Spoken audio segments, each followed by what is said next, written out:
오늘 말씀의 제목은 나만 예수님 믿으면 됩니다. 나만 예수님 믿으면 됩니다입니다. 여러분 제목을 들어보니까 좀 이상하죠? 나만 믿으면 됩니다. 다른 사람들은 안 믿어도 됩니다. 나만 구원받으면 됩니다. 다른 사람들은 구원 안 받아도 됩니다. 뭐 이런 느낌이 들기 때문에 오늘 제목이 좀 이상하게 여겨지실 것입니다. 하지만 계속 설교를 듣다 보면 그런 의미가 아니다라는 것을 발견하시게 될 것입니다. 오늘 본문의 말씀은 굉장히 유명한 말씀이죠. 대부분 하나님의 자녀라면 거의 아시는 말씀입니다. 사도 바울이 1차 선교여행을 마치고 이제 2차로 선교여행을 가던 중에 일어났던 사건 가운데서 주어진 말씀이 오늘 본문의 말씀입니다.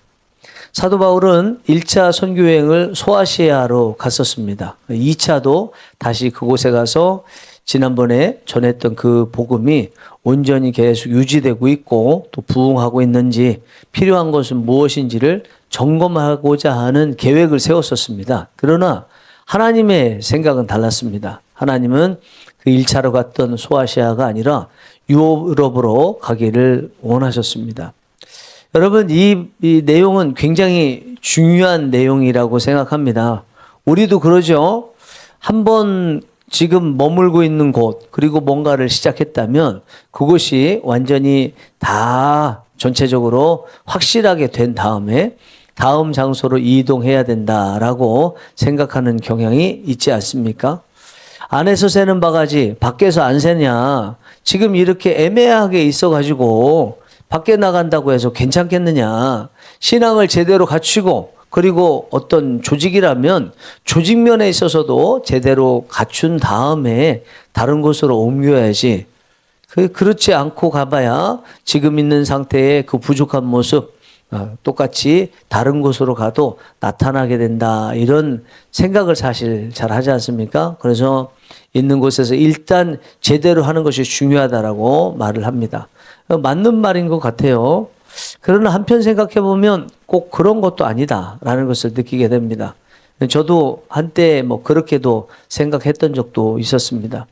제가 있었던 그 첫 사역지에서 처음으로 선교를 나가게 됐습니다.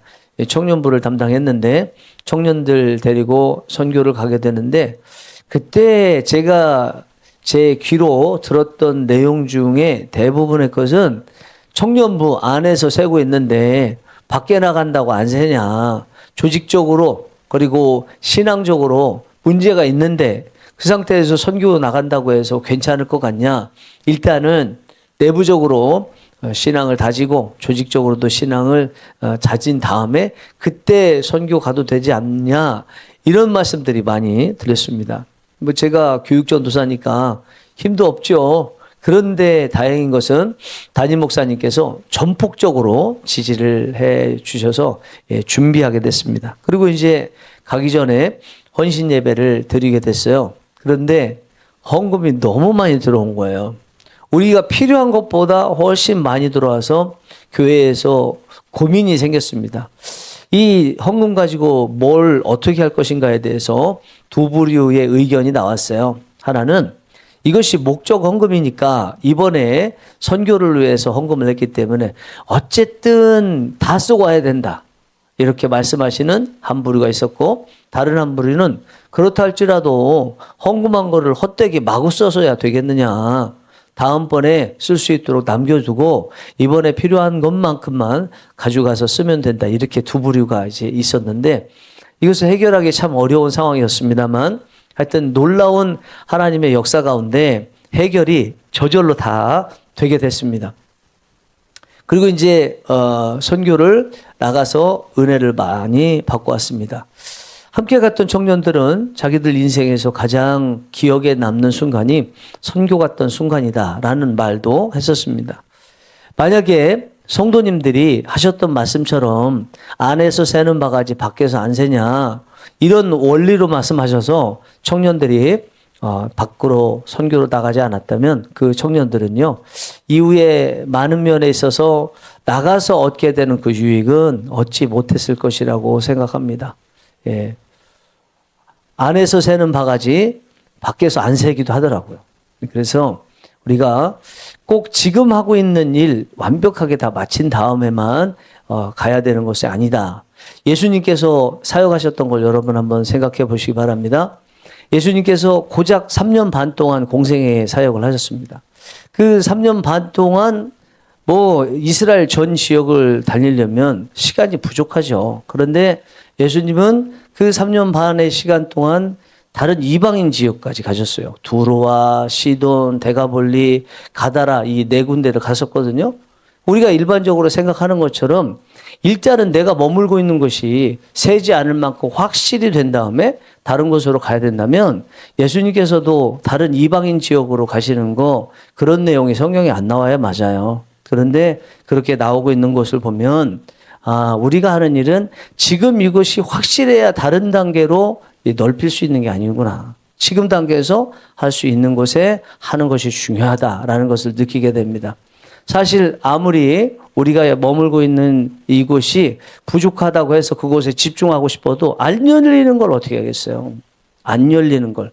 복음이 안 열리고 말씀을 전할 때 말씀을 받는 사람들이 다 닫혀 있는데 어떻게 하겠어요? 그런데 우리 지금 섬기는 곳이 아닌 다른 지역에는 자꾸 열리는데 어떻게 하겠어요? 여러분, 체제적으로는 북한하고 우리하고 다르지만 그러나 똑같이 한민족이잖아요. 그런데 같은 한민족이면 우리가 북한에 가서 복음을 전해야 될 것 같지만 안 열리잖아요. 안 열리니까 못 가는 거예요. 그러나 열려있는 이 한반도 지역을 넘어선 다른 나라들 열려있으니까 가는 거죠. 그렇습니다.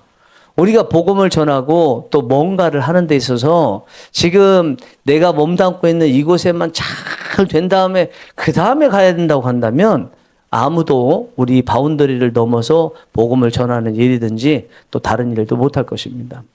여러분, 오늘 이 밤에 우리가 와서 기도하게 되는데 오늘 기도하실 때도요, 우리의 기도가 우리와 관련된 기도만 잘 하려고 해서는 안 됩니다.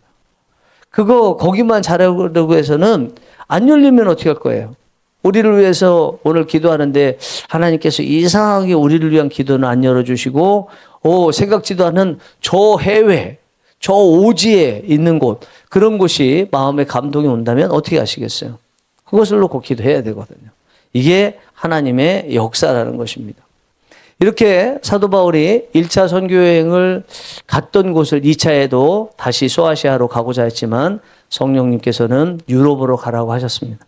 유럽으로 어쩔 수 없이 가게 되죠. 그 유럽으로 처음 그 관문이 드로아 지역이에요. 그런데 드로아 지역은 머물지 않았습니다. 그리고 사모드라게, 네아폴리 이런 세 군데도 그러니까 드로아부터 해서 사모드라게, 네아폴리까지는 유럽의 시작이지만 머물지 않고 거기를 더 지났어요.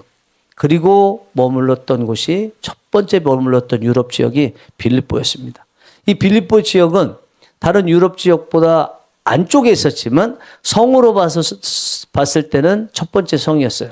그러니까 드로아, 사모드라게, 네아폴리 여기는 성은 없고 그냥 영토로만 말할 때 유럽의 영토였지 정식으로 좀 더 크게 성을 이루고 살았던 첫 번째 유럽 지역은요, 빌립보였습니다. 사도 바울이 그러다 보니까 빌립보 지역에 머무르면서 복음을 전하기 시작했죠. 그런데 사도 바울이 늘 하던 게 하나가 있었어요. 기도하는 것이었어요. 어디 기도할 곳이 없을까? 기도할 것을 찾다가 못 찾아서 저기 보니까 저기 강에서 기도하면 되겠다 생각을 하고 강에 가봤는데 거기에 여인들이 그러니까 아마 빨래하고 있었을지도 몰라요. 사람들이 이렇게 여인들이 모여 있었습니다. 그곳에서 사도 바울이 복음을 전했습니다. 그 복음을 듣고 자주장사 루디아가 감동을 받았죠. 여러분, 우연한 기회에 오는 것이 중요해요. 하나님의 역사는요, 계획한 대로만 오지 않아요. 하나님께서 출애굽한 이스라엘 백성들을 어떻게 하세요? 그 자기들의 계획에 따라서 움직이시나요? 아니죠. 하나님의 계획 따라서 구름 기둥, 불 기둥으로 움직이시죠.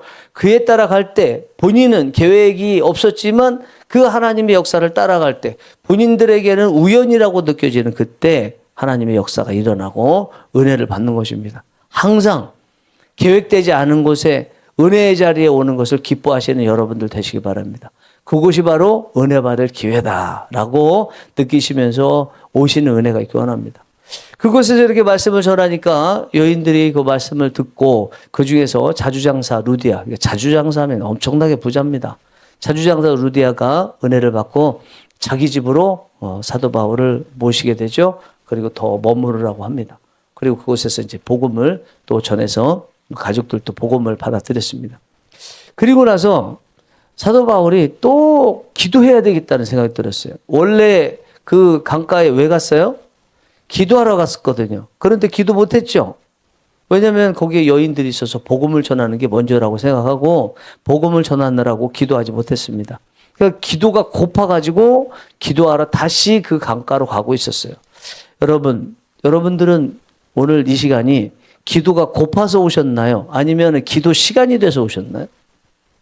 여러분들은 밥 시간이 돼서 밥 먹나요? 배가 고파서 밥 드시나요? 그렇습니다. 영적인 배도 고파야 돼요. 너무너무 중요한 얘기예요. 영적인 배가 고파야 돼요. 고파서 교회에 오고 기도의 자리로 왔더니 마침 그게 기도 시간이 돼야 되는 거예요.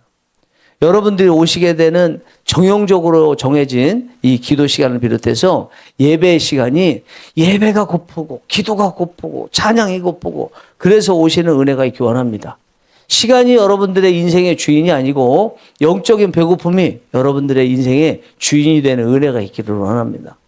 이렇게 이 사도 바울이 그 기도에 대한 배고픔을 가지고 기도하기에 좋은 장소라고 생각했던 그 강으로 가는 중에 어떤 여자 종아이를 만났어요. 근데 이 여자 종아이 안에 귀신이 들어가 있었습니다. 귀신이 점치길 잘해요. 여러분, 점치는 것만 생각하면 귀신이 들어오면 돼요. 그러나 귀신은 뭘 못해요? 미래에 대해서 조금 알 수는 있지만 미래를 좌우하는 거 귀신이 됩니까? 안 됩니까? 요한계시록에 나와 있는 새하늘과 새 땅 귀신이 만들어요? 하나님이 만드세요? 사람들과 속는 거예요. 엄청나게 이 영의 세계를 모르니까 그냥 바로 당장에 먹을 것 주고 조금 알려준다고 그러면 하나님하고 똑같고 적그리스도가 또 뭐예요?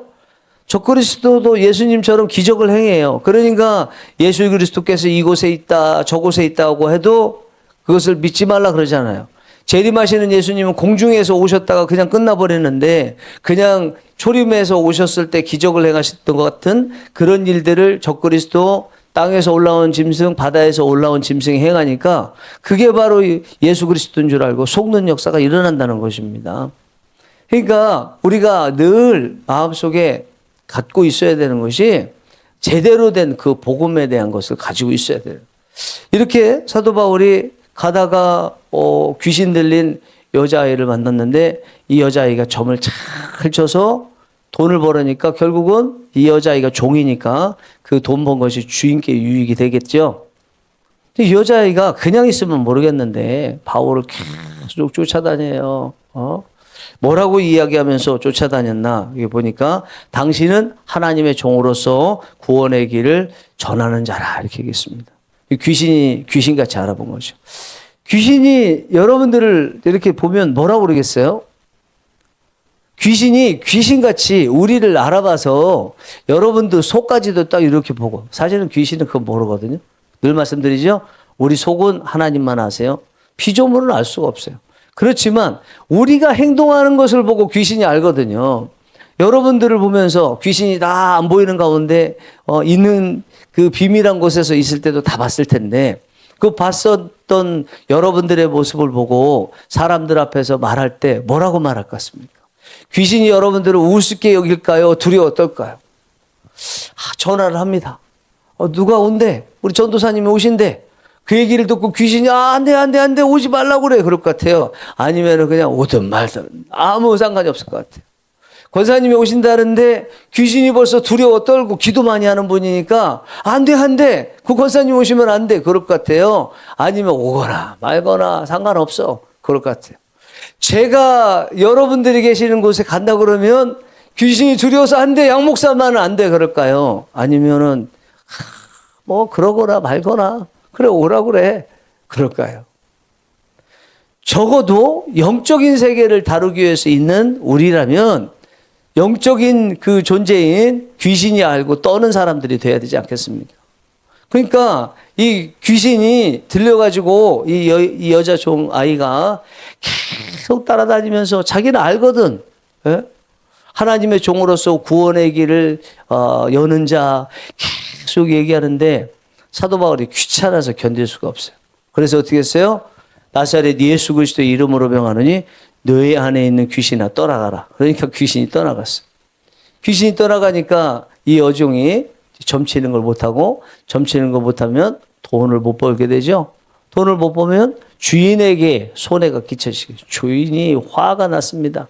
그래서 사람들 안에서 사도 바울과 실라를 막 고소를 하게 되죠. 결국은 감옥에 갇히게 되는데 깊은 감옥에 갇히게 됩니다. 감옥에 갇히면서도 바울과 실라는 늘 하던 대로 하나님을 찬양합니다. 그리고 하나님께 기도합니다. 여러분들이 지금 있는 곳에서 갑작스럽게 어디를 떠난다. 아니면 조금 심하게 얘기해서 박해를 받아가지고 도망가는 그런 상황이 되어서 어딘가로 도망갔다. 여러분 뭐 하실 것 같아요? 습관대로 하거든요. 습관대로. 그죠? 습관대로. 비시디아 안디옥 교회, 수리아 안디옥 교회 이런 교회들 왜 생겼습니까? 이 예루살렘에서 하나님을 예배하다가 이 쫓겨났던 사람들이 세운 곳이 그런 교회거든요. 그곳에서 습관대로 복음을 전하지 않고는 견딜 수 없으니까 복음을 전하다 보니까 부흥이 일어나서 교회가 생긴 거예요. 그래서 안디옥 교회 같은 경우에는 또 예루살렘에서 바나바가 또 판속되고 바나바가 오니까 더 든든히 세워지니까 사울이 좀 왔으면 좋겠다 그래서 다수에 있었던 사울을 데리고 오잖아요. 생각해 보세요. 여러분들은 어떤 습관을 가지고 계신가? 오늘은 말씀 따라서 조금씩 들어갑니다. 여러분들이 습관이 어디를 내놔도 기독교인다운 모습, 예수쟁이야 그렇게 말할 수 있는 습관이 있어서 그것들이 드러나는 귀한 역사가 있기 원합니다. 감옥에서 이렇게 계속 찬양하고 기도하다가 갑자기 이제 간수가 봤을 텐데 참 희한한 사람들 다 있네. 내일이면 죽을 수도 있는데 여기서 노래를 부르네. 이 사람들이야 바울과 실라야 찬양이지만 이 간수에게는 뭐로 들려요? 노래요, 노래. 아니 무슨 흥이 있는 그 노래를 왜 불러? 죽게 생겼는데. 그리고 곧 있으면 죽을 건데 뭐 찬양하고 또 기도하고 왜 해? 이러고 있는데 갑자기 감옥에 지진이 막 생겼습니다. 지진이 있으니까 이게 지하 감옥이니까 흙 먼지가 막 자욱해서 이 사람들이 문은 열렸는데 나갔는지 안 나간지 알 수가 없죠. 당연히 일반 사람들이라면 죄수들이 나갔겠죠.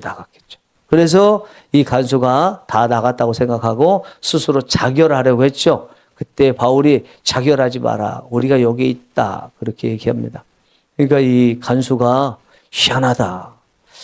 도망가야 되는데 도망가지 않는 자기 이익을 따라서 살아야 되는데 살 자리를 가지고 나가야 되는데 죽을 자리에 그대로 머물러 있다는 것은 이상한 사람들이죠. 일반 사람들이 아니죠. 범상한 사람이 아니죠. 비범한, 그러니까 일반, 비범, 평상시에 일반의 모습을 뛰어넘는 아닌 그 비범한 모습을 보이게 되니까 이 간수가 물어보죠. 내가 어떻게 해야 되냐.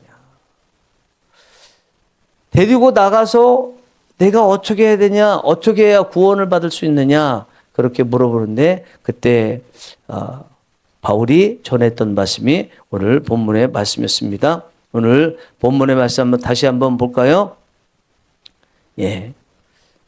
31절이죠. 시작. 주 예수를 믿으라. 그리하면 너와 내 집이 구원을 얻으리라. 이렇게 말했습니다. 그리고는 간수는 바울과 실라를 데리고 자기 집으로 갑니다. 그리고 사도 바울과 실라가 함께 가서 바울이 복음을 전하고 그곳에 가족들이 있었어요. 미리 연락을 해서 온 게 아니고 뭐 갑작스럽게 일어난 일로 이 간수가 이 두 사람을 데리고 가족에게 가니까 가족들이 있었겠죠. 복음을 전해서 그들이 세례를 받게 되었습니다. 바울이 말한 대로 됐죠. 바울이 뭐라고 그랬어요? 주 예수를 믿으라. 그리하면 너와 내 집이 구원을 얻으리라. 너 간수 예수님 믿어. 그러면 가족도 다 구원받아. 얘기했는데 그대로 됐죠. 그대로 됐던 게 또 한 가지가 있었어요. 제가 잠깐 언급하고 넘어갔는데 이 자리에 오기 전에 강가에서 말씀을 전할 때 감동을 받고 은혜를 받았던 그 자주장사 루디아가 자기 집으로 바울과 실라를 모시고 왔다고 그랬죠.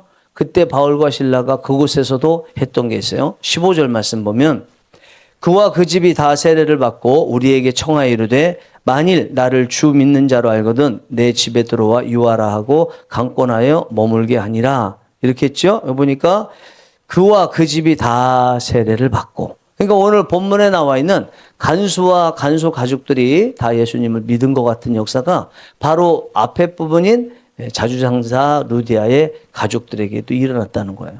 그런데 이런 비슷한 사건이 이제 16장이니까 6장 앞으로 가면, 거슬러 전으로 가면 10장의 고넬료와 그의 가족들도 다 사도 베드로의 복음을 듣고 세례를 받아서 다 구원받잖아요. 그러니까 오늘 본문의 말씀처럼 주 예수를 믿으라 그리하면 너와 내 집이 구원을 얻으리라 했던 이 말씀대로 실제적으로 다 새 가정이 일어났던 겁니다. 여러분, 그러나 오늘 간수에게 바울이 주 예수를 믿으라 그리하면 너와 내 집이 구원을 얻으리라 했던 그 말씀이요, 너 예수님 믿을 때 가족들도 함께 다 믿게 될 거야 라는 그런 의미예요. 제가 지금 말씀드리던 거 지금 그 사건은 그렇게 일어났죠. 말은 너 믿어 그러면 너와 내 집이 구원을 얻을 거야 라는 그 이야기가 실질적으로 나타난 것은 간수와 가족들이 함께 예수님을 믿게 됐잖아요. 그리고 자주상사 루디아와 그리고 거기에 있는 가족들이 다 함께 예수님 믿게 됐고, 그 전에 6장 앞으로 가면 고넬료와 그 가족들도 다 함께 동시에 예수님 믿게 됐잖아요. 오늘 본문에 나와 있는 사도행전 16장 31절에 주 예수를 믿으라 그리하면 너와 내 집이 구원을 얻으리라, 이 말씀은 오늘 본문에 나타난 이런 사건들과 같은 모습이 아니죠. 의도했던 것은 너 한 사람 믿어봐. 그러면 너로 말미암아서 네가 복음을 전하게 될 것이고, 그래서 너의 가족들도 순차적으로 consequently, sequentially, 순차적으로 그에 따라서 따르는 순서에 따라서 일어나게 될 거야. 너 한 사람 믿으면 네가 가만히 있겠어? 예수님 다 믿지. 이런 이야기죠. 여러분, 예수 그리스도를 제대로 믿으면 어떤 일이 일어나나요? 진짜 한 사람이 예수님 제대로 믿었어. 진짜 난 천국 가게 되었어. 지옥 안 가게 되었어. 예수님 믿으니까 이렇게 좋아. 그렇게 되면 그 예수님 믿은 사람이 가족들 가만히 둡니까? 절대로 가만둘 수가 없죠. 내 마음이 불붙는 것 같아서 견딜 수 없나이다. 사도 바울이 이야기했던 거, 예레미야도 마찬가지고요. 우리 예수님 진짜로 믿은 사람이 그 가족 중에 한 사람이라고 한다면 그 한 사람 때문에 여러분 지난 과거들 돌아보고 이렇게 보면 가족들 거의 전부 예수님 믿잖아요. 우리 가족도 마찬가지예요. 우리 가족도 25명 되는 이 가족들이 거의 다 믿어요. 거의 다 믿어요. 한 명도 안 믿었었는데. 여러분 가족들은 어떻습니까? 지금 당장은 아니더라도 이전에 한 명도 안 믿었던 때가 우리에겐 있었죠. 왜? 우리 한민족에게는 그 앞에 종교가 유교였잖아요. 유교였다가 이렇게 믿게 된 것은 누군가 어느 순간에는 한 명만 예수님을 믿게 됐던 그 사건이 있었다는 거예요. 그렇게 했는데 대부분 당대에 전부 다 예수님 거의 믿는 이와 같은 역사가 일어났다는 것입니다. 오늘 본문에서 사도 바울이 간수에게 이야기했던 것 같은 역사가 진짜로 일어났다는 거예요. 예수님께서 이 땅에 오셔서 복음을 전하셨습니다. 제일 처음 이제 공생의 사역을 하는데 처음에 요한복음에 보면 안드레가 예수님을 믿었어요. 안드레가 베드로의 형제잖아요. 그러니까 안드레가 예수님 만나서 보니까 진짜 메시아가 오셨어. 가만히 못 있겠어. 오랫동안 기다렸던 그 메시아가 진짜 오신 거 보니까 가만히 못 있죠. 그래서 베드로에게 가서 내가 메시아를 만났다 그러잖아요. 그 말을 전할 때 예수님께서 베드로에게 찾아오셔서 베드로가 믿게 됐습니다. 여러분, 이 이야기만 이렇게 보면요, 그냥 베드로와 안드레에게만 일어났던 이야기처럼 느껴져요. 뭐가요? 안드레가 자기가 먼저 예수님을 믿고 형제 베드로에게 이 복음 예수님을 전하고 났을 때 그때 예수님께서 찾아오셨던 이 일련의 일들이 세 단계로 이루어진 이 일들이 베드로와 안드레에게만 일어난 것처럼 보입니다. 그러나 이것은 언제나 똑같이 일어나는 일이죠. 어떤 것도 포함해서요. 예수님께서 찾아오시는 것도 포함해서. 우리가 가족 중에 한 사람이 예수님을 믿으면 그 믿음 기쁨으로 다른 가족들에게 복음을 전하면 복음을 전할 때 베드로에게 찾아오셨던 예수님 같이 성령 하나님이 찾아오시죠. 아니면 예수님께서 어쨌든 찾아오시죠. 그러면서 다른 사람들도 가족들도 예수님을 믿는 역사가 일어나게 되죠. 이와 같은 역사가 가족들에게 일어난다는 거예요. 어떤 경우에? 한 사람이 제대로 예수님을 믿는 경우에 이와 같은 역사가 일어난다는 것입니다. 제가 최근에 간증을 계속 듣는데 어제 그저께부터 그리고 어제 그리고 오늘 이렇게 해서 간증을 1시간 18분짜리인가 되더라고요. 들은 게 하나가 있어요. 감리교 신학대학교 한국교회사 교수셨고 이제는 은퇴하신 이덕주 교수님이었어요. 이덕주 교수님의 간증이었습니다. 이덕주 교수님 혹시 들어봤어요? 네, 한번 들어보면 좋겠어요. 은혜가 많이 됩니다. 한국사이기 때문에 우리나라 한국사에 대해서 많은 부분을 알 수 있고 또 책도 굉장히 많이 쓰셨더라고요. 그분의 형이 또 유명해요. 이현주 교수님이라고 약간은 무교회주의적인 느낌이 들지만 어쨌든 나름대로 본질을 찾아가려고 노력한 분입니다. 이분은 교수 출신은 아니고 목사님입니다. 그리고 또 이분의 이덕주 교수님의 누나가 또 유명해요. 이정희 장로님이에요. 이분은 한신대학교의 그 첫 번째 창립자이신 김재준 박사님의 며느리가 되신 분이에요. 그리고 장로이시기도 합니다. 그런데 이분에게 또 한 분의 또 형이 있었습니다. 그 형의 이름이 이권주라는 분이었어요. 그러니까 사남매가 있었거든요. 그래서 사남매 있고 아버지 있고 그리고 어머니 있고 이렇게 있었는데 이권주라는 이분이 거의 뭐 천재 수준으로 아주 똑똑한 분이었어요. 이 가정이 너무너무 가난한 가정이었습니다. 이 어머니 입장에서 봤을 때 남편이 그 결핵에 걸렸어요. 그리고 유일한 외동딸인 이정희가 이제 홍역을 하는 이런 어려운 상황이 있었습니다. 그러니까 남편이 뭐 사남매 낳고 결핵에 걸렸으니까 그 아내 되는 분이 그 가족을 건사하기가 얼마나 힘들었겠어요. 너무너무 힘든 거예요. 힘들고 암담하고 그런 상황. 아주 30대 초반에. 그러니까 이덕주 교수님이 4살일 때였습니다. 너무너무 힘든 가운데 있다가 종소리가 들렸어요. 근데 이 종소리가 늘 가던 절 종소리하고 좀 달랐대요. 땡, 땡. 뭐가 하나 치고 또 다음 따라서 이렇게 2개가 연달아서 쳐지는 그 소리가 어떤 소리인가 그러고 계속 따라갔다고 합니다. 따라간 곳이 이분이 이제 충북 단양의 이야기거든요. 충북 단양의 한 교회에서 새벽 기도회를 이제 부활절에 맞춰서 특별 새벽 기도회를 할 때 종치는 소리였던데 처음 뭐 교회 한 번도 안 가봤던 입장에서 이 어머니가 이 종소리를 듣고 따라갔던 거예요. 따라가다 보니까 교회 안에서 있었던 거예요. 근데 이게 처음 교회 가니까 이게 뭔지도 모르고 있다가 거기서 은혜를 받았어요. 그리고 나서 네 남매들 다 불러놓고 예수님을 믿도록 만들었습니다.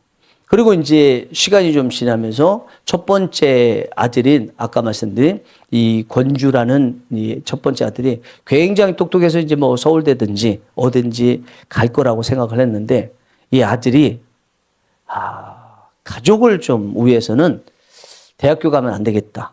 그렇게 해가지고 직업전선에 뛰어들기로 했습니다. 근데 마침 이권주 이 아들이 얼마나 똑똑한지를 알기 때문에 이제 동사무소 같은 데서 이권주를 특별 채용을 해가지고 있었는데 나이가 이제 남편은 이제 죽고 좀 시간이 이렇게 지나면서 이 첫 번째 아들 집안의 기둥이고 또 먹여 살리고 할 수 있을 것 같았던 이 첫 번째 아들이 죽어요. 그러니까 이게 엄마가 얼마나 원통하겠습니까? 그리고 앞도 깜깜하고 시리에 빠져가지고 몇 달을 그렇게 막 낭망하고 있었어요. 그때 교회는 이제 네 자매들 다 다니도록 하고 같이 교회를 다녔는데 교회를 다녀도 은혜가 안 되는 거예요. 기도도 잘 안 되고. 그러다가 어느 날 부엌에 들어갔어요. 예수님께서 찾아오셨어요. 네가 건주를 나보다 더 사랑하는 거 아니냐. 예수님께서 찾아오셔서 나는 내 몸까지 찢어서 너를 사랑하고 구원해 줬는데 너는 네 아들을 나보다 더 사랑하는 거 아니냐라는 말씀을 하신 거예요. 이게 다예요. 그런데 이 어머니가 그 순간에 화가 날 것 같아요? 아니면은 회개를 했을 것 같습니까? 회개를 했어요. 그렇구나. 하나님의 사랑이 정말로 이렇게 컸고 그것이 나를 위한 것이었는데 나는 내 아들을 하나님처럼 생각했구나. 그래서 아들이 죽자마자 내가 이렇게 계속 괴로워만 하고 있었구나. 하나님은 지금도 나를 사랑하셔서 이렇게 찾아오셨는데 그것을 깨닫는 순간에 엄청나게 회개를 했습니다. 그리고 본인이 얼마나 사랑받는 자인지를 깨닫게 됐습니다. 그리고 나서 아이들 셋을 다 불러 모았습니다. 그 말을 했습니다. 이제부터 너희들은 내 자식 아니다. 그러니까 이 4살짜리 아이가 이제 조금 이제 초등학교 4학년 정도 된 이덕주 이 교수님이 생각하기를 야 이제 아버지 엄마하고 헤어지는가 보다. 나는 어디에 팔려가고 우리는 헤어지는가 보다. 뿔뿔이 흩어지는가 보다. 이제 그렇게 생각을 했는데 엄마가 하시는 말씀이 너희들은 내 아들이 아니고 하나님의 자녀들이다. 그렇게 이제 선포를 했어요. 그런 다음에 엄마가 달라진 거예요. 이 아이들을요, 매를 안 들어요. 아무리 잘못해도. 혼내지를 않아요. 짜증을 내질 않아요. 근데 나중에 돌아가시기 전에 썼던 이 일기장이나 이렇게 보면 나왔던 게 하시는 말씀이 뭐였냐면 내가 부엌에서 예수님을 만나고 나서 내 자식들을 하나님께 바쳤다는 거예요. 왜냐하면 이 자식들은 자신의 자식이 아니고 하나님의 자식이라는 것을 깨닫게 된 거예요. 하나님의 자녀인데 내가 함부로 해서야 되겠느냐. 어떤 분들은 내가 지금 낳은 자식들이 내 자녀가 아니고 원래는 하나님의 자녀인데 하나님이 나에게 맡겨주셨다는 것을 깨닫고 난 다음에 그 다음부터는 뭐 자식들에게 관심 별로 안 갖고 하나님의 자녀니까 알아서 키울 거니까 그런 분들도 계시다고 하지만 이덕주 이분의 그 어머니는 그렇게 깨달은 게 아니라 하나님의 자녀니까 특별히 잘해야 되겠다고 생각한 거예요. 하나님의 자녀에게 내가 매를 들어서야 되겠냐. 내가 짜증내고 화내서야 되겠냐. 무조건 사랑해야지. 그런 마음 가지고요. 하나님의 자녀이기 때문에 최선을 다해서 이렇게 해준 거예요. 이제 먹을 것이 없을 거 아니에요? 그러면 아이들 데리고 교회로 가는 거예요. 그리고 하나님께 기도하는 겁니다. 딱 한마디. 하나님, 당신의 자녀들이 지금 먹을 것이 없답니다. 어떻게 하시겠습니까? 그러고 나오는 거예요. 나오면 하나님께서 먹을 것을 다 항상 준비해놨어요. 제가 원고에는 여기까지 시간이 없어서 안 가려고 했는데 여기까지 한번 가보겠습니다. 어떻게 하다가 하나님께 소원이 된 거잖아요. 이제 하나님의 자녀가 되고 목회자가 돼야 되는데 이 이덕주 교수님이 초등학교 몇 학년 이렇게 됐을 때 목회자가 돼야 되는데 그거에 대해서 생각을 못 하고 있었던 거예요. 근데 어느 날 몸이 갑자기 아파요. 그래서 들쳐업고 충주 시내 제일 큰 병원에 가니까 그 병원 원장님이 큰 서울의 병원 가야 되겠습니다. 얘기하더래요. 왜 그러냐고. 이 병 자칫 내버려두면 다리를 잘라야 될 수도 있습니다. 그러니까 빨리 큰 병원 서울로 가십시오. 이야기를 했어요.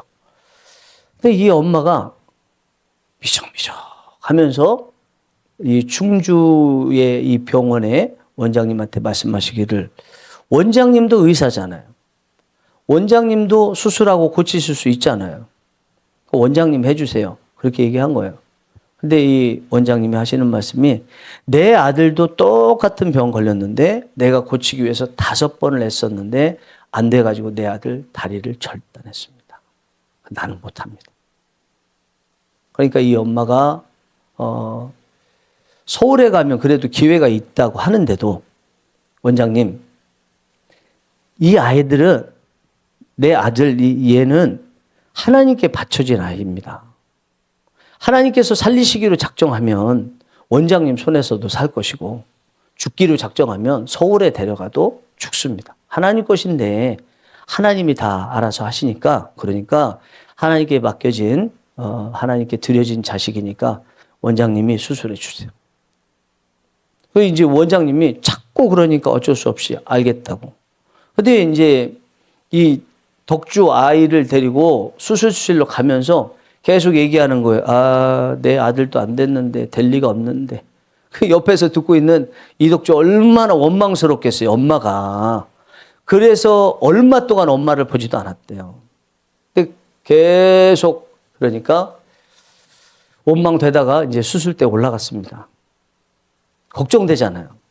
이 의사 선생님은 자기 아들 최선을 다했을 텐데 5번이나 수술했는데도 안 돼서 다리를 절단하고 지금 또 안 된다고 말을 하고 있는 이런 상황에서 자기 다리 잘리면 어떻게 되나는 그 비관적인 미래가 보였을 거 아니에요. 그러니까 순간적으로 하나님께 기도했대요. 하나님 도와달라고. 하나님께서 다리만 절단되지 않게 해주신다면 나 정말 목회자 되겠다고. 그게 간절히 기도했대요. 수술이 성공이었어요. 그런데도 얼마 동안 엄마를 쳐다도 안 봤어요. 그때 이제 나중에 알고 나서 간증하기를 그렇게 그 의사 선생님이 아들까지 최선을 다했는데도 안 됐다는 것을 듣고 또 수술하러 가면서도 계속 그렇게 됐는데도 안 됐는데 얘라고 될 것인가 그런 얘기를 들었기 때문에 본인이 간절하게 기도할 수 있었고 그 기도 속에는 내가 소원대로 목회자가 되겠습니다 하는 기도가 나왔고 하나님께서는 이 사람을 이제 신학대학교 가도록 만들었어요. 그 뒤에도 은혜를 못 받아가지고 어려운 형편에 있었던 내용이 나옵니다. 저는요, 이 이덕주의 그 교수님의 엄마를 보면서 뭐 박태선인가 이름이 좀 비슷한데 누가 연상이 됐냐면 한나가 연상이 됐어요. 한나가. 이 이덕주 교수님의 어머니 한 사람이 제대로 예수님을 믿으니까 내 자녀들 다 예수님 믿도록 만들더라는 거예요. 그리고 첫째 권주 죽었지만 천국에 분명히 갔겠죠. 제대로 예수님을 믿고 살았기 때문에. 여러분 그렇습니다. 우리 한 사람이 예수님을 믿게 되면 제대로 믿게 되면 가족들 다 구원받아요. 이거는 마치 뭐하고 똑같냐면 이 바운드리하고 똑같아요. 여러분, 여러분들의 가정을 하나님께서 왜 주셨을까요? 가정의 경계를 왜 만드셨을까요? 대한민국이라는 경계를 왜 만드셨을까요? 복음이라는 것은 경계를 넘어서지만 그러나 우리가 사는 이 세상면에 있어서는 대한민국이라는 혈족이든지 나라든지 이렇게 왜 경계를 만드셨을까요? 그 경계를 너희들이 담당하라는 거예요. 하나님께서 가족이라는 공동체를 주시고 교회라는 공동체를 주시고 지역과 나라라는 공동체를 주신 것은 복음은 경계선을 넘어가서 전해야 되지만 일단은 그것을 우리가 맡으라는 거예요. 그 오늘 본문에서 한 사람이 예수님을 믿게 되면 다 예수님을 믿게 된다고 한다면 우리가 복음을 전할 때 단 한 사람만 가족 대표로 전해도 된다는 거죠. 그럼 어떻게 되겠어요?